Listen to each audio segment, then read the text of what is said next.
tunjukkan kasih setiamu, menyediakan yang ku perlu.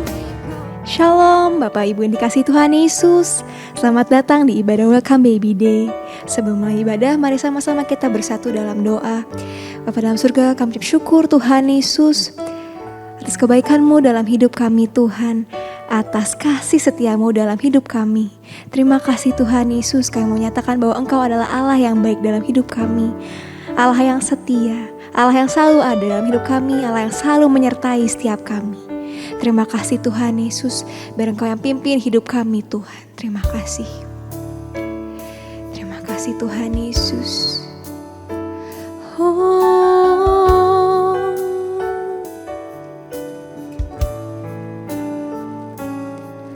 Kau Allah yang setia, Bapa yang mulia, kasih-Mu besar Tuhan, Kau pulihkan hidupku. Kaulah harapanku, hidupku dalam-Mu. Terima kasih Tuhan, Kau selamatkan hidupku. Dengan apa kan ku balas segala kebaikan-Mu? Segenap hatiku menyembah-Mu Yesus. Ku bersyukur padamu. Dengan apa kan ku balas segala kebaikan-Mu? Segenap hatiku menyembah-Mu Yesus. Ku bersyukur padamu selamanya.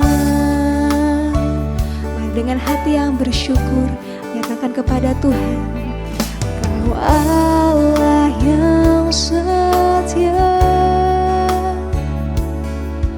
Bapa yang mulia, kasih-Mu besar Tuhan, Kau pulihkan hidupku. Kaulah harapanku, Kaulah harapanku, hidupku dalam-Mu. Terima kasih Tuhan,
bersyukur padamu. Dengan apa kan ku balas segala kebaikanmu? Segenap hatiku menyembahmu Yesus. Ku bersyukur padamu selamanya. Mari angkat kedua tanganmu dan katakan, dengan apa kan ku, betapa Engkau baik Tuhan. Segala kebaikanmu segenap hati kami menyembahmu Yesus. Ku bersyukur padamu. Dengan apa kan ku balas segala kebaikanmu?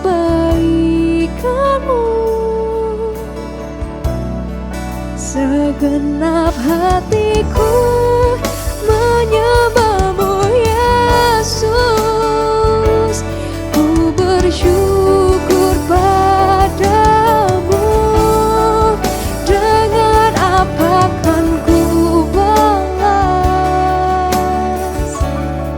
segala kebaikanmu? Segenap hatiku menyembahmu Yesus. Ku bersyukur padamu. Dengan apa kan ku balas segala kebaikanmu? Segenap hatiku menyembahmu Yesus. Ku bersyukur padamu selamanya, selamanya. Oh, kami bersyukur kepadamu Tuhan. Kami naikkan syukur kami Tuhan, sebab Engkau baik, teramat baik Tuhan Yesus. Hiarala batakara barala Yesus. Hiarala batakara barala barala. Hiarala barala Yesus. Hiarala batakara barala barala. Kami naikkan syukur kami Tuhan. Kami angkat tangan kami memujamu. Engkau Allah yang setia, takkan tinggalkan kami. Engkau ada bagi kami Tuhan. Engkau ada Yesus. Hiarala batakara barala Yesus. Sungguh Engkau setia Tuhan, sungguh Engkau mulia.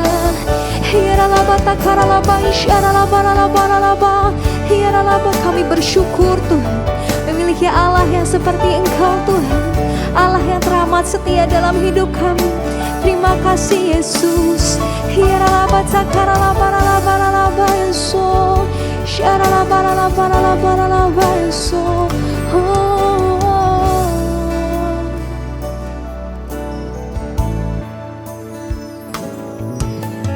Tunjukkan kasih setiamu. Kau menyediakan yang ku perlu. Kau setia, Kau mulia, dulu, sekarang, dan selamanya. Engkau setia. Kau tunjukkan kasih setiamu, Kau menyediakan yang ku perlu. Kau setia, Kau mulia, Bapa, Kau setia. Tunjukkan kasih setiamu, Kau menyediakan yang ku perlu. Kau setia, Kau mulia, dulu, sekarang, dan selamanya. Sungguh Engkau setia Tuhan. Tunjukkan kasih setiamu, Kau menyediakan yang ku perlu. Kau setia, Kau mulia, Bapa, Kau setia. Kami bersyukur buat kesetiaan-Mu Tuhan Yesus. Tunjukkan kasih setiamu, Kau menyediakan yang ku perlu. Kau setia, Kau mulia, dulu, sekarang, dan selamanya. Tunjukkan kasih setiamu, Kau menyediakan yang ku perlu. Kau setia, Kau mulia, Bapa, Kau setia. Kau setia, Kau mulia, Bapa, Kau setia. Sungguh Engkau setia. Kau setia, Kau mulia, Bapa, Kau setia.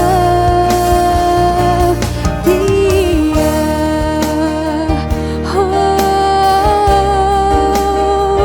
betapa Engkau setia Tuhan. Kami bersyukur. Terima kasih Yesus. Kami bersyukur kepadamu Tuhan.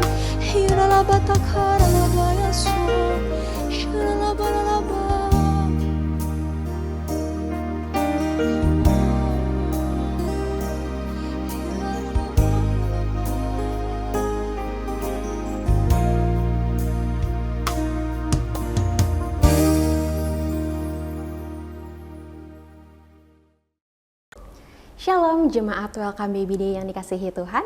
Hari ini saya Erski Dita dari Morula IVF Indonesia dan ditemani juga dengan narasumber kita yang luar biasa, seorang pakar dalam penanganan infertilitas dengan program inseminasi dan bayi tabung atau IVF dari Morula Indonesia, khususnya berpraktek di Morula IVF Ciputat. Beliau menempuh pendidikan laparoskopi di India dan mendapat gelar Fellowship of Minimal Access Surgery, kemudian juga melanjutkan studinya dan mendapatkan Master's Degree in the Biotechnology of Human. Langsung saja kita panggilkan Dr. Ivanda Rahman Utama, FMAS, SPOG, MSc. Halo Dr. Ivanda. Halo Dita, apa kabar? Apa kabar? Saya baik, puji Tuhan. Ya, luar biasa. kabar baik, terima kasih. Ya. Oke Dok, hari ini kita mau bahas dan ngobrol-ngobrol mungkin santai aja ya Dok, kita ngobrol-ngobrol singkat mengenai usia, apa sih yang terjadi ketika kita sudah masuki usia 35 nih Dok. Nah, tanpa berlama-lama lagi kita langsung masuk aja nih ya Dok ke topik kita hari ini. Yes. Oke. Nah Dok, ini kita ngambil tema usia 35. Kenapa sih Dok sebenarnya di usia 35 itu? Karena kan saya baru aja melewati quarter life crisis nih gitu ya, 25 gitu ya. Ternyata ada PR lagi di umur 35. Kenapa sih nih Dok? Apa yang terjadi di usia 35 ini? Yes, jadi usia 35 tahun sebetulnya kalau kita mau ngomong itu merupakan suatu cut off ya, atau suatu cut line di mana perempuan itu sudah tidak dianggap lagi memiliki usia subur atau sudah bukan lagi usia subur. Jadi batasannya itu 35 tahun. Jadi kalau kita bicara secara demografis pun juga bahwa usia reproduksi itu sebelum 35 tahun ya, 20 tahunan ke atas itu usia reproduksi. 35 tahun itu udah bukan usia reproduksi lagi. Jadi maka banyak sekali pasutri yang biasanya waktu udah deket-deket 35 atau bahkan 35 dan misalnya memang belum dikarunia anak tuh mulai merasa gerah, mulai kepanasan, pengen cepet-cepet begitu ya, pengen cepet-cepet buat segera memiliki momongan begitu. Nah, kenapa memang 35 tahun sih batasannya? Karena kalau kita bicara secara peluang hamil atau pregnancy rate di atas usia 35 tahun, memang pregnancy rate atau peluang hamil itu makin menurun begitu loh. Dan karena penurunannya juga cukup signifikan dibandingkan kalau usianya masih lebih muda, maka banyak sekali pasutri yang sebetulnya pada saat memulai promil di usia 35 tahun ke atas jadi sepertinya sedikit terlambat ya begitu ya. Karena kalau kita bicara mengenai kemungkinan, peluang, probabilitas yang lebih baik untuk program hamil, maka sebetulnya akan lebih tinggi, lebih bagus peluangnya kalau kita mulai di usia yang lebih muda, misalnya di bawah 30 atau di bawah 35 tahun begitu. Kemudian kita juga bicara mengenai kualitas nih, kualitas telur. Kualitas telur itu sangat berbanding terbalik dengan umur. Artinya kalau umurnya naik, biasa kualitas telurnya turun. Meskipun telurnya masih banyak, jadi meskipun sel telurnya masih banyak, kita lihat menstruasi teratur, ibunya juga bagus, nggak obesitas, maka tetap aja kualitas telur itu akan menurun seiring dengan bertambahnya usia begitu. Sehingga otomatis ini juga akan berdampak pada probabilitas atau kemungkinan hamilnya pada program hamil yang dijalankan begitu. Oke, jadi baik dari kuantitas maupun kualitas itu berpengaruh ya dok ya dari usia ini, apalagi di usia 35 tahun ini. Tapi sebenarnya apa sih dok yang terjadi di badan kita gitu? Kenapa sih kualitas dan kualitas itu bisa turun gitu? Ya, jadi kalau kita bicara mengenai sel telur pada perempuan ya, sel telur pada perempuan itu dihasilkan secara finite alias terbatas begitu. Jadi suatu saat nanti akan habis. Kapan habisnya? Kalau menopause gitu loh. Jadi pada saat perempuan masuk usia menopause, maka sel telur habis begitu. Dan memang sel telur sendiri habis karena apa? Karena satu, dia mengalami proses aging atau penuaan begitu. Seiring dengan bertambahnya usia perempuan, maka semakin banyak sel-sel telur yang mengalami proses aging, akhirnya mengalami kematian spontan atau kita bilangnya secara medis apoptosis. Jadi sel telurnya mati begitu. Kemudian bisa juga telurnya semakin menurun jumlahnya karena mengalami yang namanya proses pengerusakan atau karena degenerasi gitu loh. Karena apa? Karena terpapar oleh racun-racun dari luar. Misalnya seperti dari asap kendaraan bermotor, polusi udara, dari pola makan yang tidak sehat, dari rokok begitu. Bahkan terpapar rokok di usia dini, misalnya waktu kita masih bayi, masih anak-anak, terpapar rokok, itu juga akan menguras cadangan sel telur dari seorang perempuan meskipun dia belum akil balik, masih bayi atau masih anak-anak begitu. Jadi orang tuanya yang rokok, anaknya yang telurnya habis begitu loh ya. Nah, jadi itu adalah hal-hal yang bisa mempengaruhi cadangan sel telur pada seorang perempuan begitu. Kemudian kita juga bicara mengenai kondisi medis tertentu, misalnya seperti diabetes. Diabetes itu akan meningkatkan produksi radikal bebas yang akan bisa membunuh sel-sel telur juga begitu. Kemudian obesitas juga sangat berperan penting dalam cadangan telur. Artinya perempuan yang obesitas maka akan semakin banyak lemaknya kan ya, dan lemaknya sendiri itu akan berperan penting untuk menghasilkan radikal bebas dan itu akan bisa membunuh atau menurunkan kualitas sel telur juga. Nah, di samping itu perempuan yang usianya sudah di atas 35 tahun juga kan artinya sudah berkali-kali mengalami masa subur. Jadi otomatis sel-sel telurnya juga semakin berkurang begitu. Sehingga kalau kita mau bilang batasannya, kapan sih seorang perempuan dianggap normal untuk mengalami menopause, maka batasannya 40 tahun. Jadi kalau udah umur 41, 42 mengalami menopause, itu dibilangnya normal, wajar. Karena memang telurnya sudah semakin habis. Sedangkan kalau di bawah 40 tahun, baru 38, 37 tahun udah menopause, dibilangnya kecepatan atau menopause dini begitu. Ya.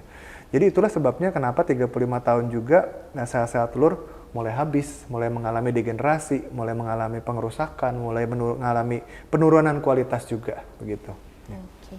Jadi tadi dokter udah bilang bahwa banyak faktor-faktor ya dok, dari eksternal gitu maupun dari penyakit-penyakit bawaan yang akan mempengaruhi kuantitas atau kualitas dari telur itu sendiri. Tapi secara naturali sebenarnya memang cadangan telur di perempuan itu akan habis ya dok ya?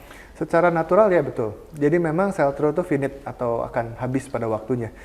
Bedanya adalah ada yang habis lebih cepat gitu ya, ada yang nggak habis-habis juga gitu ya. Tetapi overall kita katakan bahwa usia di atas 40 tahun itu it's okay untuk menopause begitu. Tetapi memang artinya apa sih kalau batasannya 40 tahun itu okay untuk menopause, maka sebaiknya kalau mulai program jangan nunggu sampai ke situ dulu kan gitu ya. Artinya kita mesti memanfaatkan sel telur yang masih ada, kita harus memanfaatkan sel telur yang masih dimiliki begitu loh. Karena proses aging atau proses penuaan pada sel telur, gitu proses degeneratif atau kematian sel-sel telur itu seringkali sifatnya sulit untuk diperbaiki, sangat sulit untuk diperbaiki, sulit untuk dihambat juga begitu loh. Jadi cara terbaik apa? Cara terbaik adalah ya mempercepat programnya, memanfaatkan sel telur yang masih ada, memanfaatkan waktu yang Tuhan masih kasih loh kayak gitu. Ya. Oke. Jadi untuk untuk cadangan telur itu nggak bisa di refill lagi ya dok ya, nggak bisa. Bukan yang mungkin kalau misalnya kita bahas dari sisi pria ya dok ya, untuk sperma itu kan bisa ibaratnya diperbaharui lagi gitu ya dok. Ada ibaratnya kita bisa refill lah gitu ya dok. Tapi kalau untuk cadangan telur berarti tidak bisa ya dok ya? Iya betul, berbeda dengan sperma ya. Kalau sperma memang selalu diproduksi baru begitu loh ya. Tetapi memang sperma sendiri pun juga akan mengalami kerusakan seiring dengan semakin terpapar oleh waktu begitu loh ya. Proses aging juga tidak hanya mengenai sel telur, sperma juga terkena dampak dari aging itu sendiri gitu. Dan yang menjadi problem adalah bahwa sperma itu selalu diproduksi baru. Tetapi begitu istilahnya kita bilang masternya atau biangnya si sperma itu sudah mengalami kerusakan, maka anak-anak buahnya yang dihasilkan pun juga sperma-sperma baru dihasilkan juga akan mengalami kerusakan juga begitu loh. Jadi penting banget bahwa memang aging itu adalah musuh utama dari menjalankan program hamil begitu. Karena kita seringkali berlomba-lomba dengan usia gitu loh. Ya kadang-kadang promil bisa jalan santai, kadang-kadang promil juga harus sprint, harus lari cepat karena kita kepentok sama umur nih gitu. Dan umur kan nggak balik lagi, umur nggak bisa diulang gitu. Oke, jadi benar tadi kata dokter, untuk kita memanfaatkan atau memaksimalkan waktu yang ada ya dok, waktu yang ada kita menggunakan sebaik mungkin. Nah, kalau misalnya nih dok, kita sudah umur 35 nih, mungkin ada jemaat-jemaat dari World PBD yang sudah berusia 35 dan masih ingin punya keturunan dok. Apa sih yang bisa dilakukan dok? Sebetulnya yang bisa kita lakukan untuk mengoptimalkan ya peluang hamilnya begitu. Memang satu hal yang bisa kita lakukan terbaik adalah jangan menunda dulu gitu, cepet-cepet deh masuk program gitu. Karena kalau kita menunda, balik lagi, umurnya kan jalan terus ya gitu loh. Dan umur itu satu-satunya anugerah yang nggak bisa balik lagi gitu loh ya. Kalau kita umurnya udah tua, kita nggak bisa minta lagi untuk dibikin muda lagi begitu. Kemudian yang kedua adalah yang pasti kita juga harus memilih program hamil yang cocok gitu. Nah problemnya kenapa program hamil itu banyak yang jadi panjang, lama, berlarut-larut, nggak kelar-kelar, nggak hamil-hamil juga gitu loh. Karena kita melangkah di mungkin program hamil yang salah atau program hamil yang nggak cocok sama kita gitu loh ya. Dan program hamil itu cuma 3 sebetulnya kan. Kita apakah mau mencoba hamil secara natural, hamil alami maksudnya, kemudian mau coba hamil dengan inseminasi atau mau coba hamil dengan bayi tabung gitu. Nah kebanyakan banyak pasutri yang menjalankan program hamil itu tanpa tahu probabilitasnya, sehingga program hamilnya jadi panjang, diulang-ulang berbulan-bulan, bahkan gonta-ganti klinik, gonta-ganti dokter, tapi nggak merubah modalitas dari program yang dijalankan. Artinya misalnya coba alami di klinik A, nanti pindah ke B, klinik C, semua dicoba tapi nggak robah-robah modalitasnya, maka resultnya juga ya sudah bisa diprediksi, nggak ada perubahan juga gitu loh. Satu-satunya yang bisa meningkatkan probabilitasnya adalah manakala kita merubah senjatanya, merubah modalitasnya gitu loh. Misalnya dari natural kita naik ke inseminasi atau bahkan mungkin langsung ke bayi tabung karena mungkin faktor umur udah semakin di depan mata begitu loh ya. Jadi kalau misalnya kita keep pressing the same button, resultnya juga bakal sama ya dok ya? Yes indeed, betul. Kurang lebih kayak gitu. Oke, nah terus tapi kalau misalnya nih, mungkin kalau tadi kan ada jemaat-jemaat yang sudah masuki usia 35 atau mungkin mendekati 35, tapi ternyata sudah lewat nih dok. Itu masih ada nggak sih dok peluang, maksudnya kayak batasan usia ketika kita mau melakukan IVF nih, program IVF tuh berapa ya dok gitu, ada nggak batasan usianya? Jadi balik lagi, kalau kita ngomong mengenai batas usia, sebetulnya kan kita jadinya ngomongin mengenai probability juga ya, probabilitas kan. Artinya kan makin advance usianya, makin tua nih, probabilitas pasti makin kecil dong gitu ya. Itu kan udah logika umum. Tapi satu hal yang kita harus lihat juga adalah bahwa probabilitas itu dalam dunia medis nggak pernah 0%. Artinya sekecil-kecilnya peluang pun juga ada persentase keberhasilan, ada persentase kegagalan gitu loh. Nah, dan yang nanti menentukan apakah Pak Sutri ini kandidatnya nanti akan mendapatkan kehamilan atau tidak, itu bukan kita gitu loh ya. Kita kembalikan lagi pada Tuhan gitu loh ya. Kita adalah kebagian usahanya nih gitu loh. Lu usahanya mau sampai di mana? Lu mau coba sampai di mana? Ingat bahwa kita nggak akan mendapatkan hasil apa-apa kalau kita nggak menabur gitu loh ya kan. Nah, problemnya kita mau nabur di ladang yang mana nih gitu. Kita mau naburnya di natural, insem atau yang bayi tabung gitu loh. Otomatis semua pasti memiliki probabilitas yang berbeda begitu loh.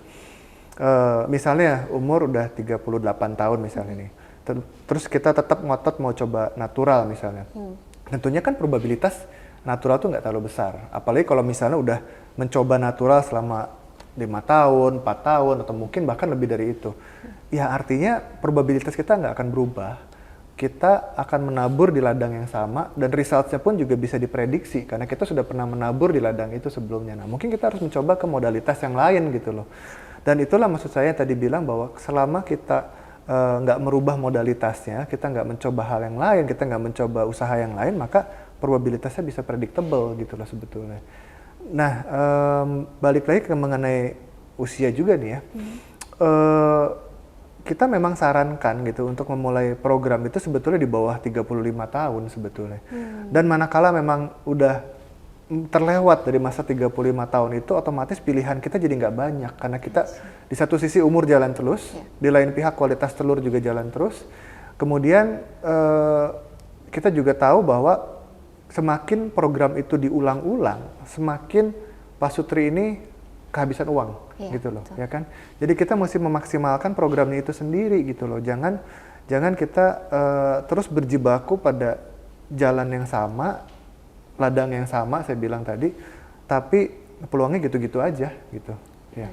Jadi memang perlu program yang memang efektif ya dok ya, langsung efektif gitu ya dok. Maksudnya dilihat dari kondisi seiring berjalannya waktu ya, kita harus langsung ke program yang memang dirasa ya bisa efektif dan efisien gitu ya, dibanding kita mulai pelan-pelan dari awal gitu maksudnya. Kalau misalkan memang sudah di waktu-waktu tertentu. Jadi ya tadi dokter juga sampaikan bahwa ada part yang harus kita lakukan ya dok. Jadi kayak do your part and let God do his part gitu ya. Meskipun emang memiliki keturunan bukan berada di tangan dokter Evander gitu ya, bukan di tangan para dokter, bukan di tangan kita gitu. Nah tapi dok, selain dari probabilitas peluang kehamilan nih dok, tapi kalau misalkan kita ternyata bisa hamil nih dok di usia di atas 35, itu ada nggak sih resiko-resiko lainnya dok yang mungkin terjadi gitu kalau kita memang sudah hamil di atas usia 35? Ya memang kalau kita ngomongin umur hamil di usia yang sudah advance, pasti banyak juga Pak Sutri yang udah tahu ya gitu ya. Bahkan ketar-ketir sendiri, dok saya takut hamil kalau udah tua gitu loh, mau KB-nya apa gitu. Karena gimana caranya supaya, kadang-kadang malah ada yang berusaha supaya nggak hamil gitu loh, kalau umurnya udah ketuaan kan gitu. Tetapi buat yang memang belum mendapatkan kesempatan kan pasti akan berusaha untuk dapat gitu ya, dengan segala kelebihan dan kekurangannya gitu loh. Nah kita tahu bahwa kalau umurnya juga udah advance, tadi saya juga udah sebutkan bahwa kualitas telur juga udah menurun, sperma juga udah terpapar dengan begitu banyak racun dari luar, maka probabilitas kita untuk mengalami komplikasi pada janinnya itu juga pasti akan meningkat. Komplikasi bukan cuma pada janinnya juga sih, pada ibunya juga lebih beresiko tinggi, pada kehamilannya beresiko tinggi, pada persalinannya juga jadi lebih beresiko gitu. Tetapi memang risiko-risiko yang muncul itu sudah bisa diprediksi sebelumnya gitu loh. Karena kan kita udah tahu nih pasien umurnya tua nih, ini pasien susah dapet nih, ini anak mahal nih. Jadi itu adalah faktor risiko yang bisa dimitigasi, yang kita bisa kenali, kita bisa antisipasi, dan mudah-mudahan kita bisa punya langkah-langkah untuk mencegahnya atau preventifnya gitu loh. Nah salah satu hal yang kita memang paling takutin untuk yang udah di usia advance, banyak yang takut mengenai kelainan kromosom kan gitu ya. Jadi ada abnormalitas nih pada kromosom anaknya begitu. Dan untuk hal-hal yang seperti begini memang banyak orang yang bilang bahwa itu kita berserah aja pada Tuhan begitu ya, misalnya kalau memang ada ketidaksempurnaan dan lain-lain. Tetapi sebagai manusia pun juga sekarang kita memiliki anugerah, kita punya pengetahuan gitu loh, yang membuat kita bisa istilahnya mendeteksi lebih cepat, mendeteksi lebih dini gitu loh, kelainan pada kromosom janin kita atau kromosom bayi yang nanti akan dikandung. Memang ini jalannya melalui bayi tabung begitu loh. Tetapi dengan metode yang kita miliki, yaitu PGT-A atau PGT-M, itu kita memiliki kemampuan untuk mendeteksi kelainan pada embrionya dengan lebih cepat begitu loh, sebelum kita transfer atau sebelum kita masukkan ke dalam rahim seorang ibu. Nah, dengan cara begitu kita juga bisa lebih memastikan gitu loh ya, bagaimana kondisi janin yang akan kita tanam pada rahim seorang perempuan begitu. Oke. Jadi ini juga menghindarkan dari sebuah pilihan di mana mungkin ada di usia-usia tertentu kita harus memilih nih mau ibunya dipertahankan atau anaknya dok gitu. Misalkan udah ketahuan nih ternyata setelah hamil ternyata terlihat bahwa ada satu penyakit tertentu atau kelainan tertentu dan pada akhirnya berada di satu titik di mana kita harus memilih mempertahankan anaknya atau ibunya. Tapi ketika kita menggunakan teknologi ini bisa dihindarkan ya dok, bisa minimalisir lah karena kita sudah memilih sel telur yang terbaik gitu ya, sudah dilihat nih kromosom-kromosomnya gitu. Benar nggak dok? Jadi yang utamanya sebetulnya dari teknik PGT-A atau PGT-M ini adalah kita melakukan screening penapisan dari embrionya. Artinya kita memilih embrio yang terbaik, yang memiliki probabilitas paling baik, yang memiliki kromosom sesempurna mungkin atau sebaik mungkin begitu loh. Dan dengan teknologi ini maka tentunya kalau kita tanamnya janinnya bagus dan sehat, maka probabilitas hamilnya juga lebih tinggi dong gitu loh. Betul. Karena yang kita tanam adalah janin yang berkualitas, yang sehat begitu. Dan yang kedua adalah kadang-kadang kita memiliki suatu kondisi yang kita tidak ingin untuk diwariskan ke anak-anak kita. Contohnya adalah talasemia begitu. Talasemia itu adalah salah satu kelainan darah tersering pada manusia ya begitu ya. Dan kalau kita mau bilang talasemia, maka sekitar 10% ibu-ibu hamil di Indonesia yang mengalami anemia, ternyata tuh bukan anemia, ternyata talasemia gitu loh. Ya. Jadi itu cukup sering gitu loh. Dan talasemia ini sifatnya genetik lagi, diturunkan dari orang tua ke anaknya gitu loh. Nah jadi kalau misalnya kita tidak mau memiliki anak yang talasemia gitu, maka kita bisa melakukan PGT-M itu untuk mendeteksi apakah ada talasemia atau tidak. Itu salah satunya. Ada begitu banyak juga nanti kelainan-kelainan lain yang kita bisa deteksi dengan menggunakan itu. Jadi tujuannya adalah kita menseleksi embrionya, memperbaiki keturunan, dan supaya kita bisa mendapatkan peluang hamil yang lebih baik. Itu semangat dari kita melakukan PGT atau PGT-M.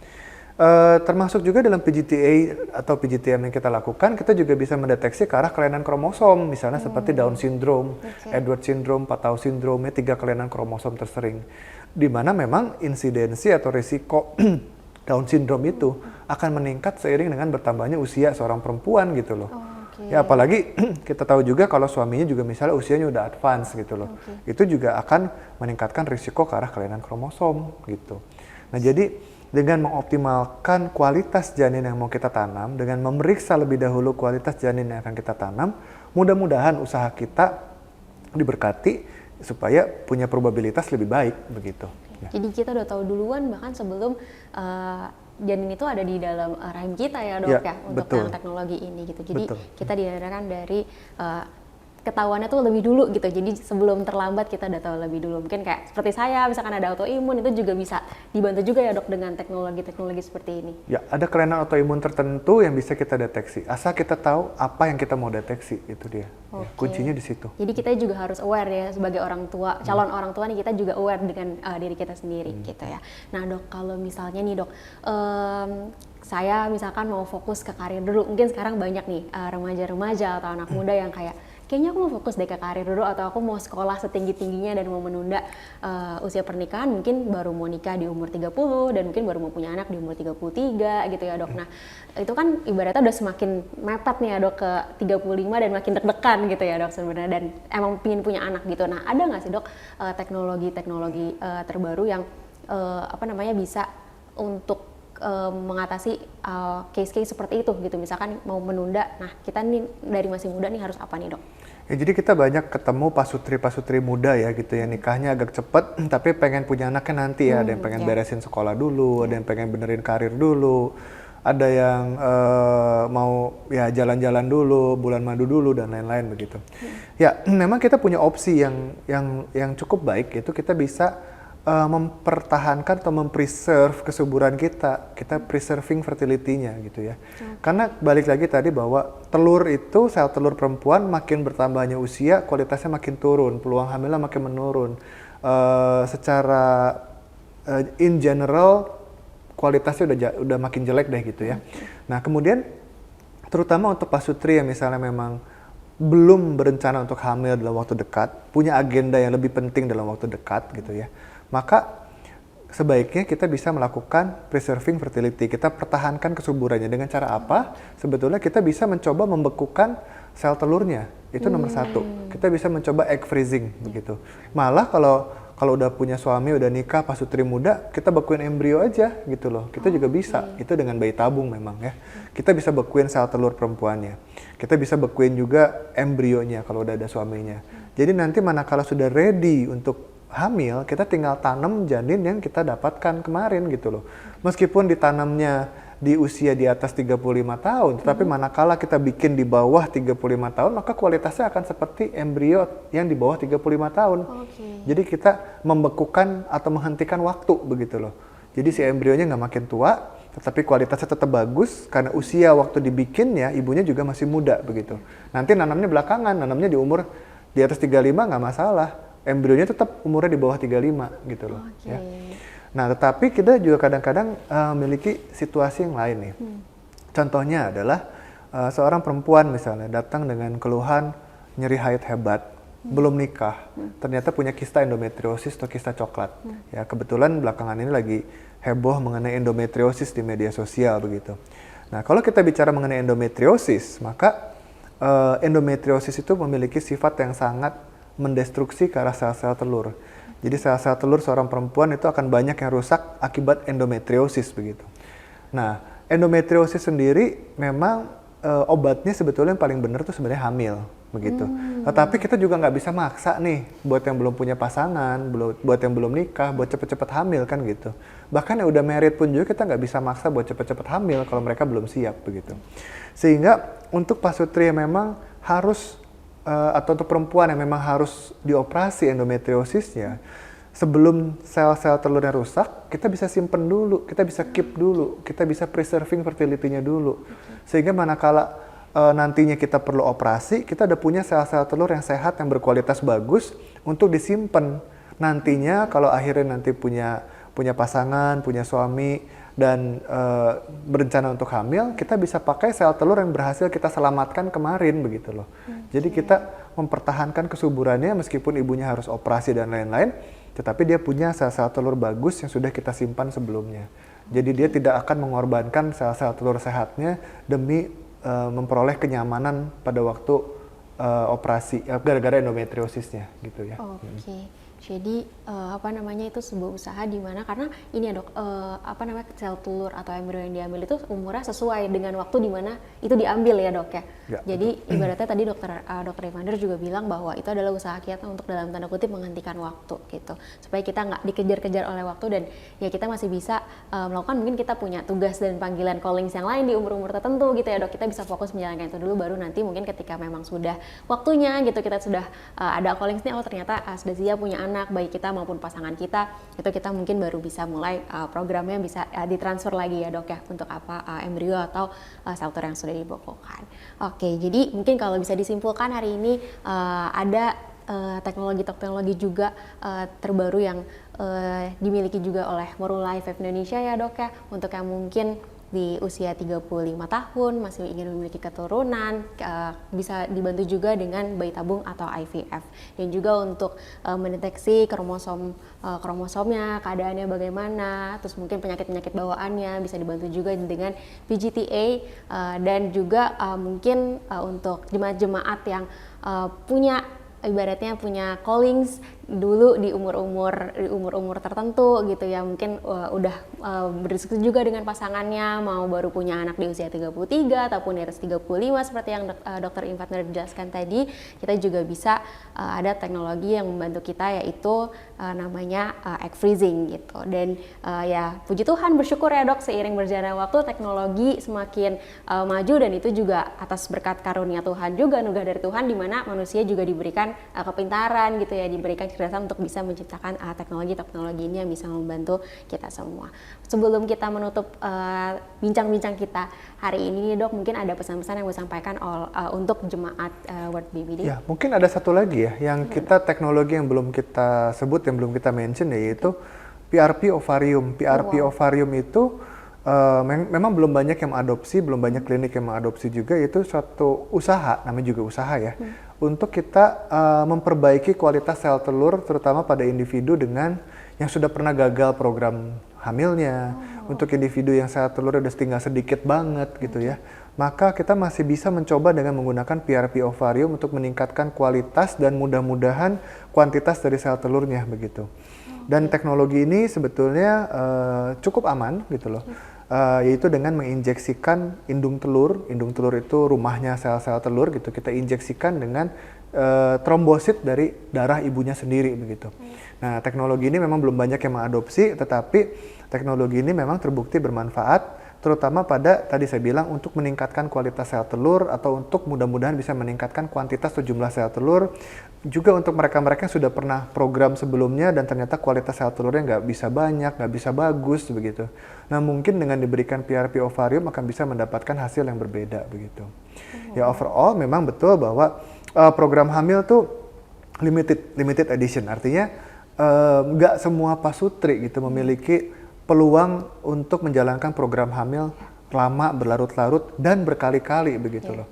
So makanya saya selalu bilang ke pasien saya, kalau memang harus program, ya pastikan itu program yang benar, pastikan itu program yang sudah dipikirkan baik-baik, jangan iseng-iseng gitu ya, karena kalau programnya cuma iseng-iseng doang biasanya resultnya nggak bagus begitu ya. Itu aja mungkin dari saya. Oke, ternyata ada teknologi satu lagi juga ya Dok ya, yang bisa membantu kita kalau misalkan kita mau memiliki keturunan di usia 35 ataupun di atas usia 35. Dan bersyukur banget, puji Tuhan banget dengan setiap teknologi yang ada, itu bisa membantu kita, jemaat-jemaat dari Welcome BBD yang mungkin masih ingin memiliki keturunan yang usianya sudah di atas 35. Dan tadi juga Dr. Ivander juga sudah membahas bahwa kita juga harus memiliki pola hidup yang benar, karena ternyata pola hidup yang kita jalani itu juga akan mempengaruhi kesuburan kita atau ke fertility kita nih. Jadi untuk jemaat-jemaat dari Welcome Baby Day, jemaat-jemaat juga diajak nih oleh Dr. Ivander dan juga saya untuk memiliki pola hidup yang benar dan menjaga kesehatan, karena tubuh kita adalah bait Allah. Jadi ini memang sudah seharusnya kita jaga dan kita maintain sebaik mungkin. Gitu aja mungkin sesi kita hari ini bersama dengan Dr. Ivander. Semoga obrolan kita, bincang-bincang kita hari ini bisa menjadi berkat. Jemaat-jemaat dari Welcome Baby Day bisa terberkati melalui materi atau sharing-sharing yang disampaikan oleh Dr. Ivander. Sampai ketemu di bincang-bincang selanjutnya, dan Tuhan Yesus memberkati. Shalom. Gembala dan seluruh pengerja CK7 serta jemaat Tuhan mengucapkan terima kasih kepada Dr. Ivander Ramon Utama yang telah memberkati kita semua melalui penyampaian penjelasan perihal apa yang akan terjadi setelah kita berusia 35 tahun. Tuhan Yesus memberkati dokter dan keluarga berlimpah-limpah. Amin. Berikut kami sampaikan beberapa pengumuman.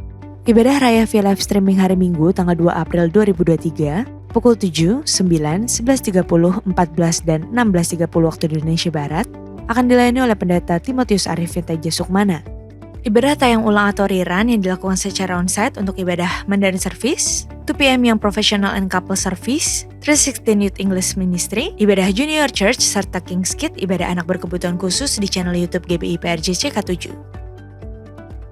Untuk persembahan umum, kolekte, perpuluhan jemaat, ucapan syukur, dan lain-lain, dapat dilakukan melalui e-banking, mobile banking, ATM maupun online di website ke rekening persembahan CK7, BCA Cabang Tamrin dengan nomor account 206 333 8222 atas nama GBI PRJ. Ibadah onsite Minggu tanggal 2 April 2023 diadakan di GBI PRJ pukul 9, 11.30 dan 16.30 waktu Indonesia Barat, dilayani oleh Evangelis Gina Darmawan. GBI Interkon pukul 9 dan 11 waktu Indonesia Barat, dilayani oleh Pastor Randy Junaidi BSC.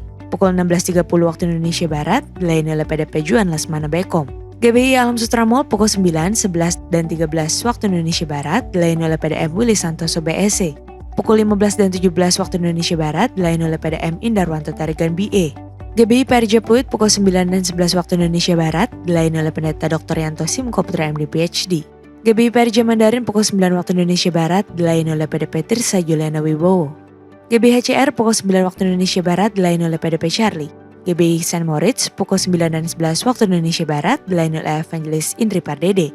Pukul 13, 15, dan 17 waktu Indonesia Barat, dilayani oleh Pendeta Robertus Purwadi SESPD.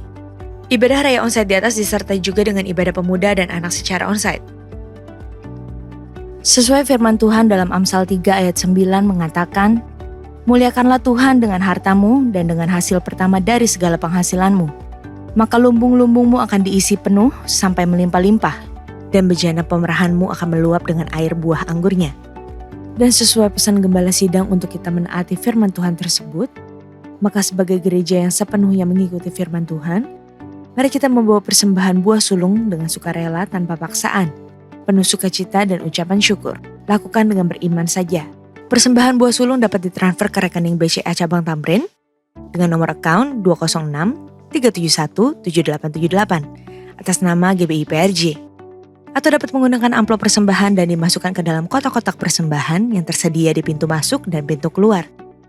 Jika kita taat melakukannya, maka Tuhan akan membuka tingkap-tingkap langit dan mencurahkan berkat-Nya bagi kita yang taat akan firman-Nya. Amin. Unit Pelayanan Jemaat GBI PRJ Grup CK7 akan mengadakan baptisan air pada hari Sabtu 15 April 2023 pukul 8.30 waktu Indonesia Barat. Bagi Bapak Ibu yang ingin dibaptis, harap segera mendaftarkan diri. Pendaftaran dibuka mulai tanggal 26 Maret sampai dengan 12 April 2023 secara online via www.gbprj.org. Untuk informasi lebih lanjut dapat menghubungi counter sekretariat di ibadah onsite masing-masing cabang. Untuk info kesempatan melayani bergabung di GBA, Gemar Baca Alkitab, That's for Life Indonesia, pendaftaran baptisan air, Bible Study, pemberkatan nikah dan lain-lain dapat dilihat di website www.gbprj.org atau follow Instagram @gbIPRJ. Sekian pengumuman pada hari ini. Terima kasih atas perhatian Bapak Ibu sekalian. Tuhan Yesus memberkati. Mari kami mengundang jemaat Welcome Baby Day, kita akan bersatu di dalam doa. Bapa di dalam surga, kami mengucap syukur atas semua kebaikan-Mu. Terima kasih buat semua pengetahuan yang disampaikan oleh pembicara pada hari ini. Berkati pembicara pada hari ini dengan berlimpah-limpah dan menjadi berkat bagi banyak orang. Keluarganya ada dalam penyertaan Tuhan yang sempurna. Kami berdoa buat para bapak-bapak yang di rumah, Tuhan Engkau memberkati pekerjaan, usaha, dan apa yang mereka kerjakan, Tuhan buat berhasil. Urapan nabi, imam, dan raja Tuhan curahkan. Diberikan kemampuan untuk mendidik dan membawa keluarganya menjadi keluarga yang takut akan Tuhan serta hidup kudus. Kami berdoa untuk para istri-istri, khususnya yang saat ini sedang mengandung.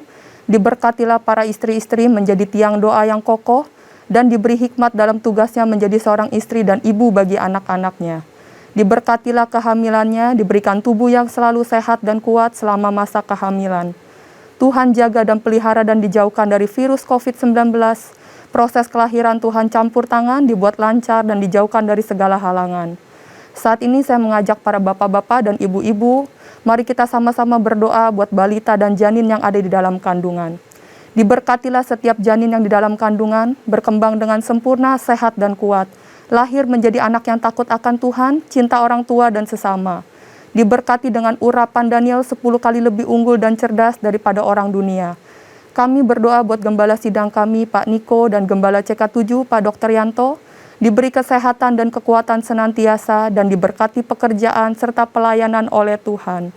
Tuhan menuntun Pak Niko dan Dr. Yanto dalam penggembalaannya, membawa jemaat hidup berkenan kepada Tuhan, dan kedua hamba-Mu dijauhkan dari segala serangan si jahat. Kami berdoa semua keluarga jemaat Welcome Baby Day diberkati dan dilindungi oleh Tuhan. Ini saatnya kita siapkan hati untuk menerima berkat melalui hamba-Nya. Jemaat Welcome Baby Day yang dikasihi Tuhan, mari kita siapkan hati untuk menerima berkat.